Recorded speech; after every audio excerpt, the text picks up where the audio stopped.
Hi everyone, happy Sabbath. Oke, hari ini adalah hari Sabat. Selamat hari Sabat kepada semua. And kita sudah sampai. Hari ini saya teruskan untuk pembacaan Encounter Series. Saya baru saja selesai kebaktian, oke. So saya teruskan dengan pembacaan Encounter Series 1 Christ the Way untuk day yang ke-10. Oke, kita tengok day yang ke-10 adalah berkenaan dengan Desire of Ages, diambil di dalam buku Desire of Ages nomor 33 hingga 35. Oke.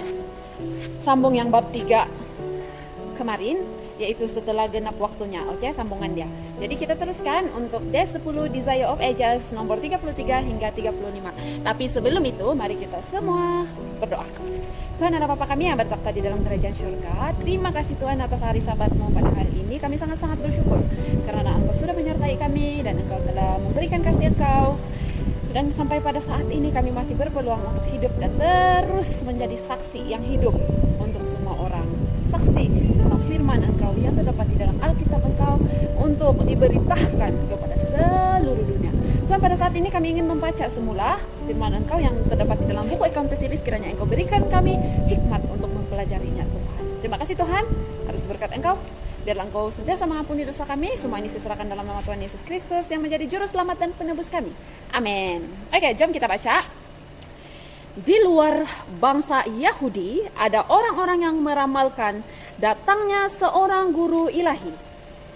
Orang-orang ini mencari kebenaran dan kepada mereka itu roh ilham dikaruniakan. Seorang demi seorang, laksana bintang-bintang di langit yang gelap gulita, guru-guru serupa itu telah muncul. Perkataan nubuatan mereka telah menghidupkan harapan dalam hati ribuan orang di dunia kafir.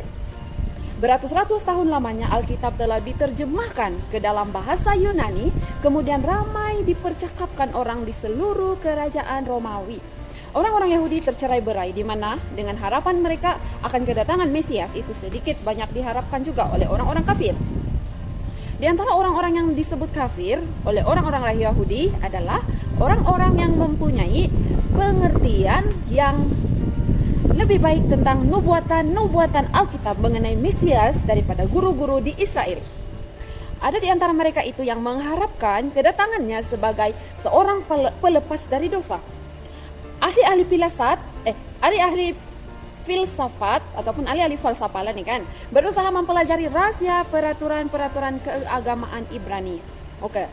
Di sini saya boleh cakap di mana orang-orang pada zaman dahulu mengharapkan bila Yesus datang ke dunia ini adalah untuk menghapus dosa dan seterusnya, menamatkan kehidupan orang di dunia ini, penderitaan mereka di dunia ini. Mungkin mereka pikir yang mereka akan terus diangkat ke surga kan. Jadi orang menagih semuanya itu. Memang Tuhan Yesus datang ke dunia ini untuk mati di kayu salib dan untuk menyelamatkan manusia. Tapi bila Tuhan Yesus mati di kayu salib, memang dia menebus dosa manusia dan manusia telah pun diselamatkan. Tapi manusia tetap kena meneruskan kehidupan sebagai orang yang berdosa di dalam dunia ini sampailah Tuhan Yesus datang kembali ke dunia untuk menjemput kita. Jadi bila mana Yesus datang ke sini dan Yesus mati di kayu salib, mereka macam mungkin tidak puas dengan apa yang mereka dapatkan. Jadi buat keimanan orang sedikit goyah di situ. So kita teruskan. Ahli-ahli falsafah berusaha mempelajari rahasia peraturan-peraturan keagamaan Ibrani. Tetapi kedegilan orang-orang Yahudi merintangi tersebarnya terang itu. Bertekad hendak memelihara keterpisahan antara mereka sendiri dengan bangsa-bangsa lain. Mereka tidak suka membagi-bagikan pengetahuan yang masih ada pada mereka mengenai upacara-upacara yang bersifat lambang. Ahli tafsir sejati itu mesti datang. Dia yang digambarkan oleh lambang-lambang itu mesti menjelaskan artinya. Dengan perantaraan alam kejadian, dengan perantaraan bayangan dan simbol, dengan perantaraan segala nenek moyang dan nabi-nabi, Allah telah berbicara kepada dunia. Pelajaran harus diberikan kepada manusia dalam bahasa manusia. Utusan perjanjian itu mesti berbicara, suaranya mesti terdengar dalam bait sucinya sendiri.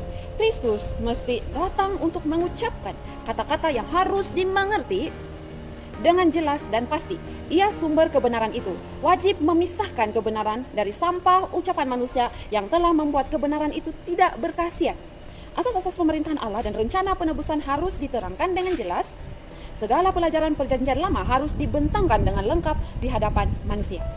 Di kalangan orang Yahudi masih ada jiwa-jiwa yang tetap kuat pada keturunan keluarga kudus yang olehnya pengetahuan tentang Allah telah terpelihara selama ini. Keluarga kudus yang orang-orang ini masih mengharapkan janji yang telah diberikan kepada nenek moyang. Mereka memperkuatkan imannya oleh berpegang teguh pada kepastian yang diberikan dengan perantaraan Musa, di mana di sini Tuhan Allah akan membangkitkan bagimu seorang nabi dan antara saudara-saudaramu sama seperti aku, dengarkanlah dia dalam segala sesuatu yang akan dikatakan kepadamu. Kisah 3 ayat 22 mengatakan seperti itu. Kembali mereka membaca bagaimana Tuhan akan mengurapi seorang untuk membawa kabar baik kepada orang-orang sengsara, merawat orang-orang yang remuk hati untuk memberitahukan pembebasan kepada orang-orang tawanan, dan untuk menyerukan tahun rahmat Tuhan. Yesaya 61 ayat 12. Mereka membaca bagaimana ia akan menegakkan hukum di bumi, bagaimana pulau-pulau harus mengharapkan pengajarannya, bagaimana orang-orang kafir harus datang ke dalam terangnya, dan raja-raja ke dalam cahaya yang terbit baginya. Yesaya 42 ayat 4 dan Yesaya 60 ayat 3. Kita boleh rujuk di dalam ayat tersebut di dalam Alkitab, oke? Perkataan Yakub menjelang akhir hidupnya memenuhi mereka dengan harapan. Tongkat, di mana perkataan Yakub itu mengatakan tongkat kerajaan tidak akan beranjak dari Yehuda ataupun lambang pemerintahan di antara kakinya sampai dia datang yang berhak atasnya. Kejadian 49 ayat 10. Kuasa Israel yang telah kian lemah itu menyaksikan bahwa kedatangan Mesias sudah dekat. Nabuatan Daniel melukiskan kemuliaan pemerintahannya atas sebuah kerajaan yang akan menggantikan semua kerajaan duniawi, dan kata Nabi, kerajaan itu sendiri akan tetap untuk selama-lamanya. Daniel 2 ayat 44. Sementara hanya sedikit orang yang mengerti sifat pekerjaan Kristus atau satu harapan khalayak ramai mengenai seorang raja yang berkuasa yang akan mendirikan kerajaannya di Israel dan akan datang selaku seorang pelepas bagi bangsa-bangsa. Masanya sudah tiba. Manusia yang telah menjadi lebih merosot keadaannya sepanjang zaman-zaman pelanggaran memerlukan kedatangan penebus itu. Setan telah bekerja untuk membuat jurang pemisah, yaitu begitu dalam dan tidak terlalui, maksudnya tidak mampu untuk dilalui, antara bumi dan syurga. Dengan kepalsuannya, ia telah memberanikan hati manusia dalam dosa. Adalah maksudnya untuk menghabiskan kesabaran Allah dan untuk memadamkan api kasihnya kepada manusia supaya ia meninggalkan dunia ini kepada kekuasaan setan. Hebat kan setan? Jadi, di sini apa yang saya boleh cakap, di mana setan bekerja di dalam dunia ini, di kalangan semua orang yang berdosa dalam dunia ini, untuk membuatkan kita sebagai manusia yang berdosa ataupun manusia biasa berani untuk membuat dosa. Jadi bila kita berani untuk membuat dosa, kita akan membuat kesabaran Tuhan, kasih Tuhan itu macam sampai di situ saja, begitu. Macam Tuhan tidak boleh bersabar lagi, begitu. Walaupun Tuhan itu maha penyabar, maha penyayang, tapi setan bekerja keras untuk menghilangkan kesabaran Tuhan itu. Itulah sebabnya sampai sekarang Tuhan masih belum datang, sebab dia masih ingin memberikan peluang kepada kita semua untuk bertobat. Oke, kita sambung. Setan berusaha hendak Setan berusaha hendak menyembunyikan dari manusia pengetahuan tentang Allah. Setan tidak mau kita tahu tentang Allah, mengalihkan perhatian mereka dari bait suci Allah dan mendirikan kerajaannya sendiri. Perjuangannya untuk memperoleh kejayaan yang setinggi-tingginya sudah tampak seakan-akan seluruhnya berhasil. Adalah benar bahwa dalam tiap generasi Allah sungguh mempunyai alat-alatnya.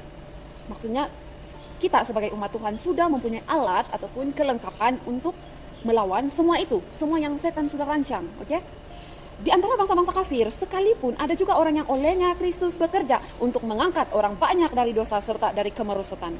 So pada ketika dahulu, pada zaman dahulu pun seperti itu. Tuhan juga sudah menyediakan seseorang untuk memotivasikan orang ataupun terus diteguhkan untuk menguatkan orang-orang tersebut supaya mereka tidak jatuh. Akan tetapi orang-orang ini dihina dan dibenci. Banyak dari antara mereka menderita dengan cara kematian yang sangat dahsyat. Bayangkan gelap yang telah dijatuhkan setan ke dunia, atas dunia ini kian gelap. Semakin lama semakin gelap. Oleh kekafiran, setan sudah berabad-abad lamanya menyesatkan manusia dari Allah. tetapi ia memperoleh kemenangannya yang besar dalam memutarbelitkan iman orang Israel. Oleh memikir-mikirkan serta mendewakan pendapat mereka sendiri, bangsa-bangsa kafir itu telah kehilangan pengetahuan tentang Allah dan telah menjadi kian lama kian merosak, semakin lama semakin merosak. Demikian pula halnya dengan Israel. Asas yang mengatakan bahwa manusia dapat menyelamatkan dirinya oleh jasa-jasanya sendiri menjadi dasar setiap agama kafir. Asas tersebut kini sudah menjadi asas agama Yahudi. Setanlah yang telah menanamkan asas ini. Di mana, saya mau share, ada orang zaman sekarang sampai berpikir segala kejayaan mereka, segala apa yang mereka peroleh di dalam dunia ini berasal daripada diri mereka sendiri dan bukan dari Tuhan. Ada orang yang berpikir seperti itu, sedangkan semuanya itu adalah hasil daripada berkat Tuhan kepada kita. Dia lebih kurang macam, kalaulah kita sebagai ibu ataupun bapak kepada seorang anak, kita sudah memberikan dia duit yang cukup untuk persekolahannya, tetapi dia menggunakan duit tersebut untuk sesuatu yang tidak baik. Dia pergi melakukan perkara-perkara yang merosakkan diri dia. Maksud saya mungkin dia pergi bergaul dengan orang-orang yang kurang baik akhlak dari luar, di mana dia meminum arak yang memabukkan, dia mengambil dada, sehingga dia jauh daripada apa yang sepatutnya keluarga dia mau. Dan bila orang tanya dengan dia akan mengatakan duit yang digunakan untuk melakukan segala sesuatu itu adalah usaha dia sendiri, sedangkan itu adalah diberikan oleh kedua ibu bapak dia. So itulah maksudnya, lebih kurang itu perumpamaan dia. Macam mana Tuhan memberikan kita berkat yang berlimpah-limpah, dan kita pun berkata kepada semua orang yang apa yang kita capai, segala sesuatu yang kita capai itu adalah usaha kita sendiri dan bukan dari Tuhan. Betapa sakitnya Tuhan ataupun Allah ataupun Bapa kita di surga punya hati bila kita cakap begitu. So beginilah yang terjadi pada ketika itu. Jadi di mana benda itu, jawaban itu adalah ditanamkan oleh si setan. Jadi kita semua harus beringat supaya tiada campur tangan setan dalam segala sesuatu yang bersifat mementingkan diri ataupun kesombongan ataupun hal-hal lain yang lebih kurang sama dengan sikap mementingkan diri. Kita teruskan. Di mana sahaja asas tersebut dipegang, manusia tidak mempunyai penghalang terhadap dosa. Maksudnya jika asas yang tadi tuh yang mengatakan segala sesuatu itu adalah hasil usaha kita, kalau kita pegang itu, maksudnya kita tidak akan mempunyai penghalang untuk melakukan dosa. So kalau kita rasa apa yang kita dapat, kejayaan yang kita dapat, berkat-berkat, kesehatan yang kita dapat, even udara yang kita hidup sekarang ini adalah dari Tuhan, kita akan selalu menggunakan segala sesuatu itu dengan baik dan kita tidak akan cenderung ke arah dosa. Ini adalah untuk peringatan kita bersama. So kita teruskan.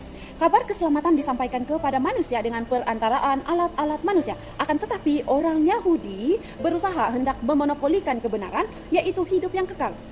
Mereka menimbun mana yang hidup dan mana itu menjadi busuk. Ini berkenaan dengan mana. Pada satu ketika dahulu Tuhan sudah menjanjikan di mana dia akan memberikan makanan dalam bentuk mana. Saya pun tidak pernah rasa sendiri mana itu macam mana, tapi saya pernah nampak ilustrasi dalam gambar, video macam mana. Dia adalah satu macam roti yang diturunkan di padang ataupun di luar, di rumput-rumput untuk dipungut, dan cukup untuk Tuhan cakap kamu ambil untuk kamu makan satu hari saja. Jangan ambil untuk esok lusa. Tapi orang pada ketika itu, dia orang ambil lebih daripada cukup, dan bila dia orang tengok yang lebih itu, keesokan harinya sudah busuk. Jadi itulah sifat tamak yang kita harus hindarkan sebagai manusia. Agama yang mereka coba tahan bagi mereka sendiri menjadi suatu pelanggaran. Mereka merampas kemuliaan Allah daripadanya dan menipu dunia ini dengan pemalsuan Injil. Mereka enggan menyerahkan diri kepada Allah untuk keselamatan dunia. Lalu mereka menjadi alat-alat setan untuk kebinasaannya. So, itu saja kita punya pembacaan pada hari ini. Sangat menarik kan? Dan terima kasih atas pendengaran kamu. So, happy Sabat, selamat hari Sabat kepada semua. Dan saya harap supaya kita semua dapat mengunduskan hari Sabat kita hari ini dengan melakukan segala aktiviti-aktiviti kerohanian, dan kita terus dekat dengan Tuhan. So, untuk pelajaran kita yang seterusnya, pembacaan kita yang seterusnya, kamu stay tune video saya esok untuk hari yang ke-11. So mari kita akhiri pembacaan kita hari ini dengan berdoa. So mari kita bersatu dalam doa. Tuhan Allah Bapa kami yang bertakhta di dalam kerajaan syurga, terima kasih Tuhan atas pembacaan sebentar tadi untuk hari yang ke-10. Kami sangat bersyukur bahwa Engkau telah memberi peringatan kepada kami bahwa kami harus mengingatkan bahwa segala sesuatu berkat yang Engkau berikan dalam bentuk talenta, dalam bentuk keuangan, dalam bentuk kesehatan, walaupun hanya melalui makan minum kami seharian, nafas kami, oksigen yang kami terima, kami sangat bersyukur agar Sebab segala sesuatu itu adalah daripadamu, bukan daripada diri kami sendiri Tuhan. Terima kasih Tuhan atas peringatan itu. Kami ingin terus sentiasa menyadari, kami ingin terus menyimpan di dalam hati dan pikiran kami bahwa segala sesuatu yang kami peroleh hanyalah pinjaman sementara daripada Engkau. Biarlah kami menggunakan segala sesuatu yang kami ada untuk orang lain, untuk membantu orang lain yang lebih memerlukan, membantu orang lain mendengar tentang air kehidupan ataupun makanan kehidupan melalui berita-berita firman-firman Engkau yang Engkau inginkan kami kongsikan kepada mereka Tuhan. Dan Tuhan, kami ingin Engkau terus menguatkan keimanan kami Tuhan. Kami ingin Engkau terus menyertai kami, menjauhkan kami daripada roh jahat setan. Kami ingin Engkau terus memenuhi hati dan pikiran kami agar setan tidak mempunyai peluang untuk menjatuhkan kami. Terima kasih Tuhan. Engkau berkati sepanjang hari Sabat ini Tuhan. Ampunkan segala dosa pelanggaran kami. Semua ini saya serahkan dalam nama Tuhan Yesus yang menjadi juru selamat dan penebus kami. Amin. So, itu saja untuk pembacaan hari yang ke-10. So, stay tune untuk pembacaan hari yang ke-11 esok, oke? So, terima kasih dan Tuhan memberkati. Bye, happy Sabat.